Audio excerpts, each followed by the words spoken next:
Salut tout le monde, c'est Karaj et Pion. On se retrouve aujourd'hui pour un gaming live de Darkwood. Bonjour tout le monde. Donc Darkwood, on va le répéter rapidement, c'est un jeu qui est crowdfundé actuellement sur Indiegogo. C'est ça, qui a terminé maintenant cette phase de financement.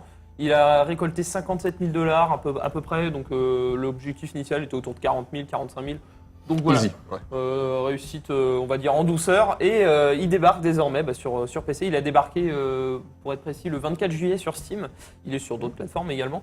Et là donc c'est une version en accès anticipé, je tiens à le préciser, qui sera disponible en accès anticipé d'après ses développeurs pendant une petite année. Alors c'est assez long comme ah oui, il part en vacances alors du coup voilà. Ouais, c'est ça, en fait il laisse en attendant et on revient. Je crois que le studio est polonais, il me semble, c'est ce que j'ai vu. Oui, exact.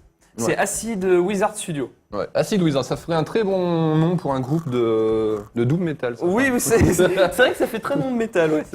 Et si tu veux, du coup, on va pouvoir se lancer dedans.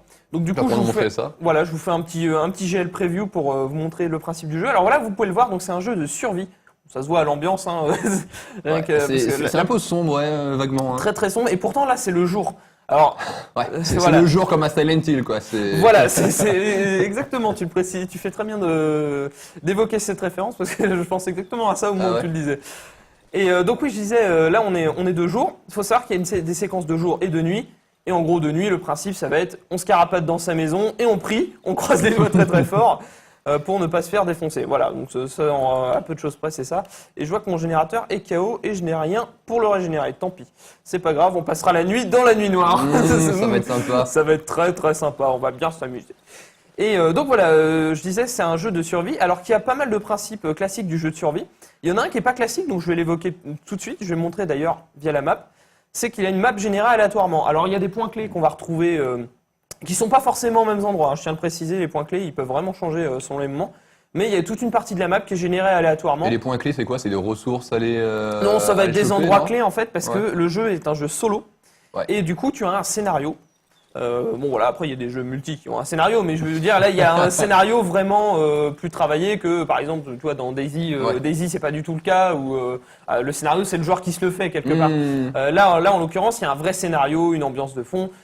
Très réussi d'ailleurs, surtout par le biais des différents personnages qui sont super glauques. Qu'est-ce que c'est? Alors là, c'est un chien. C'est un chien, ouais. Alors je m'en approche pas. Ah. Parce que Alors déjà, j'ai peur des chiens. Non, je plaisante, c'est pas vrai. En plus, j'adore les chiens.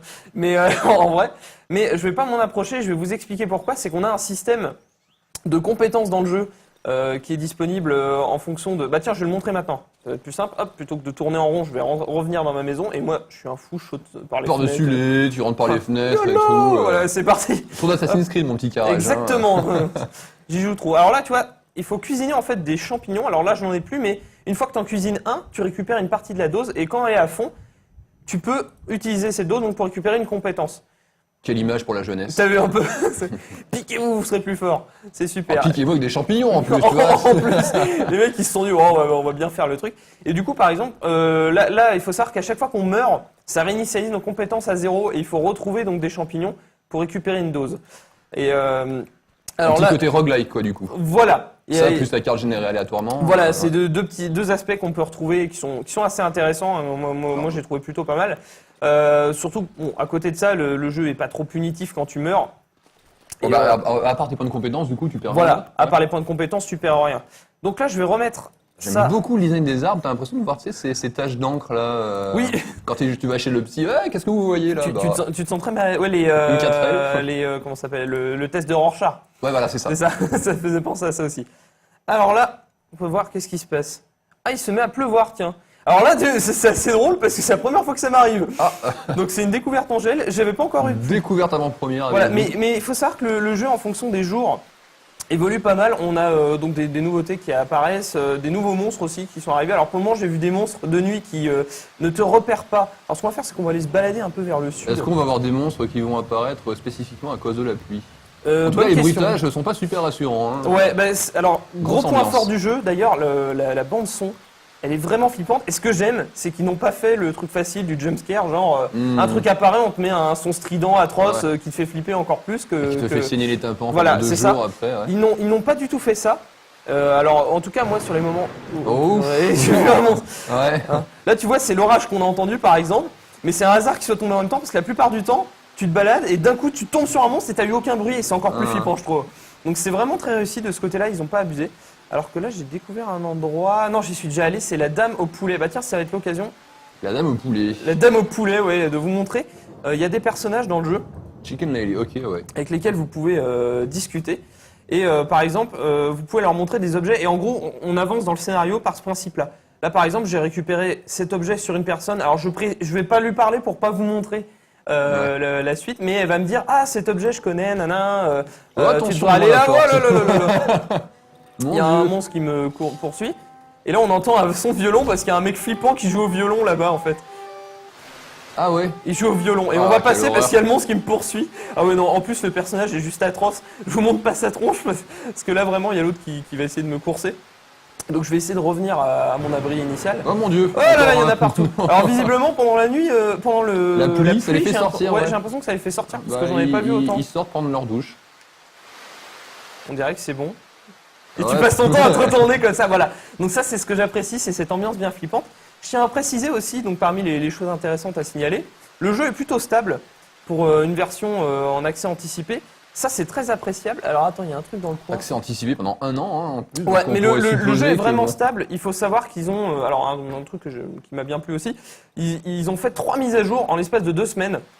Et ils ont vraiment corrigé, ils ont vraiment tenu compte du retour des joueurs.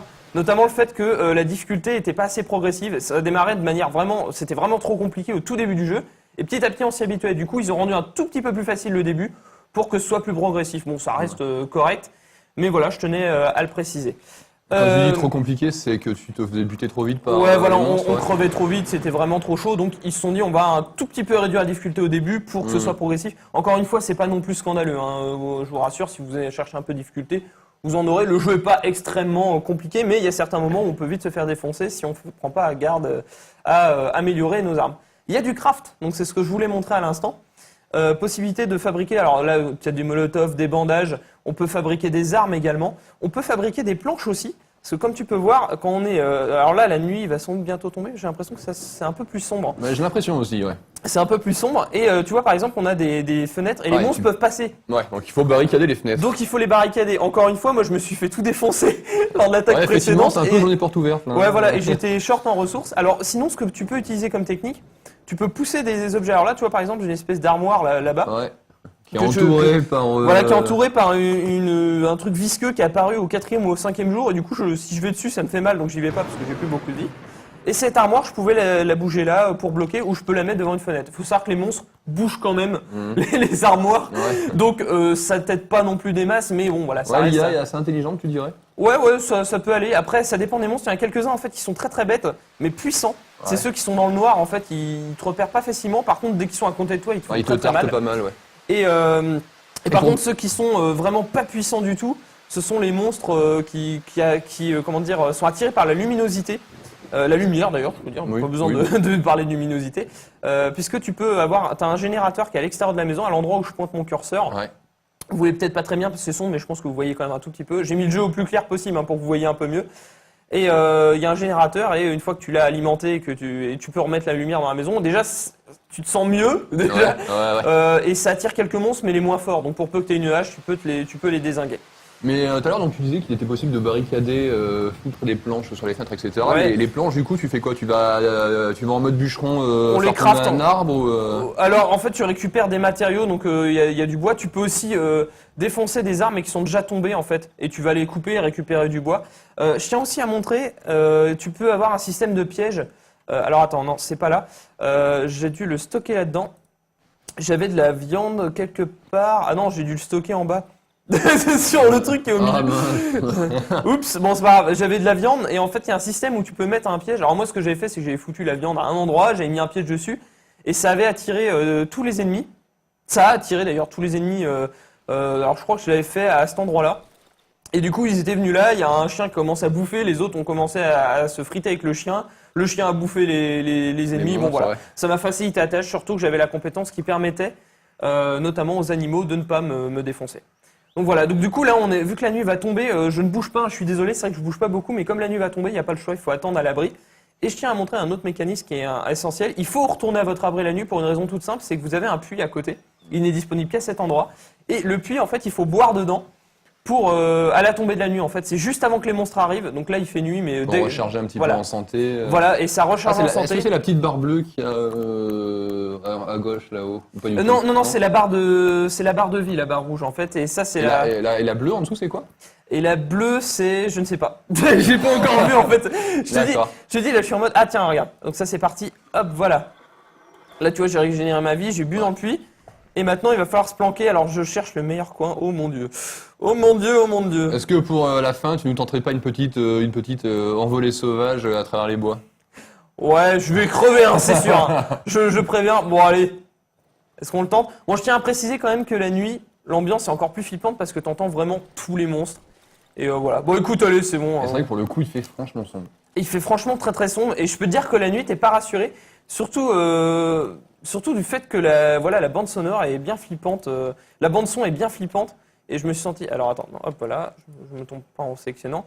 Je me suis senti très très mal à l'aise une bonne partie de la nuit. Bah tu vois, j'ai même pas envie de la tenter tellement je me sens mal. Mais je l'ai tenté déjà 2 fois. Et ça y est.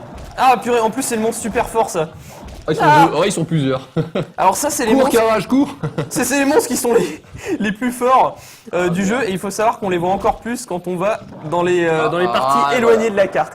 Bon voilà, donc tout ça pour te montrer que la nuit... Saigné comme un jambon, et là t'es de retour en position fétale dans ta maison. Voilà, et à chaque fois qu'on meurt, donc on réapparaît comme ça. On arrive on est nouveau le jour. Hein. Voilà, on est de nouveau le jour, on est le jour suivant d'ailleurs, je tiens à préciser. Mais voilà, là j'avais pas réussi à remonter ma compétence depuis, mais on perd ses compétences. Donc c'est pas non plus autant éviter parce que ça peut être pratique. Et là tu vois, il y a encore la tache de sang de ma blessure de la veille. D'accord. Voilà, donc je pense que j'ai à peu près parlé de tout. Je pense que c'est bon, le craft, les barricades, tout ça, voilà. Non mais écoute, c'est... Et donc c'est de assez bien.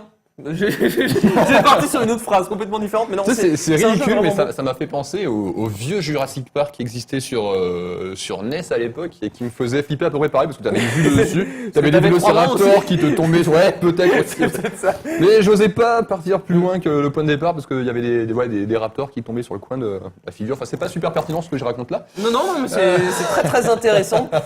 Mais ça m'a fait penser. Mais écoute, oui, ma foi. Et du coup, je conclurai simplement en disant que le jeu est vendu actuellement donc en accès anticipé à 13,99 €.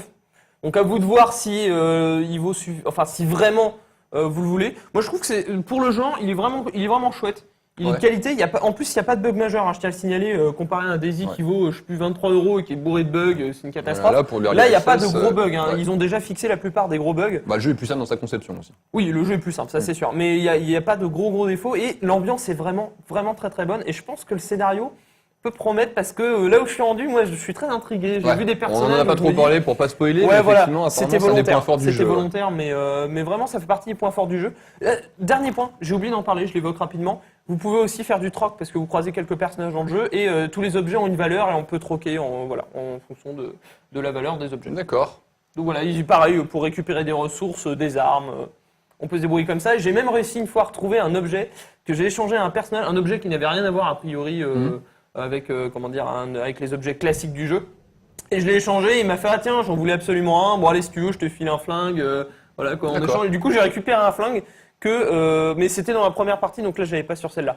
Donc du coup, tu as pu t'en servir un petit peu sur les monstres. Donc j'ai pu m'en servir, ouais. Donc voilà, il y a plein de petits trucs comme ça à découvrir et pas mal de mystères dans le jeu et j'en ai vu quelques-uns effectivement. Parce que là finalement, on t'a quand même vu pas mal fuir, jamais combattre. Donc du coup, c'est possible. Hein. Voilà, mais je vous le dis, il y a pas mal de mystères et d'endroits à explorer. Bon là, le seul endroit où je suis allé, en l'occurrence, je me suis fait un peu dézinguer, donc je me suis barré. Mais je sais plus au moins vous montrer un personnage et pas mal de mécanismes. Voilà. Eh bien, ma foi, c'était Darkwood. Merci pour cette présentation. On espère que ça vous a plu. Et puis, ma foi, on se retrouvera pour un prochain gaming live. Et peut-être, du coup, sur la version définitive du jeu. Peut-être une version définitive dans 3 ans. Donc, peut-être dans 1 an. On verra. En 2018. En fonction de comment ça évolue.